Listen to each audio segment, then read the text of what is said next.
How to add a PDF flipbook to Wix. So in order to add a PDF flipbook to Wix, head over here to upsite.com and then from in there, search in here for the widget for the PDF flipbook. So search in here for flipbook. And in here you can see this. Click on it and then from in there, just choose in here a template that you want to use.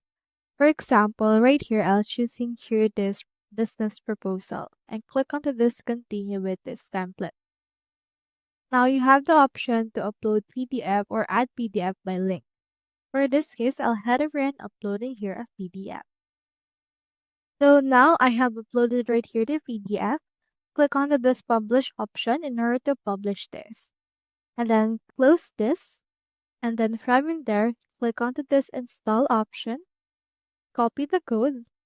Head over right here to your Wix and click onto this plus icon. Then head over to Quick Add, scroll down, and then input right here the iframe and drag and drop it wherever you want to put it into your page. From in there, click onto this enter code. Then just paste in here the code that we have. Then click on update. Then from in there, they should be able to show us right here the PDF flipbook that we have created earlier. So that's how you add a PDF flipbook to Wix. Hope we helped.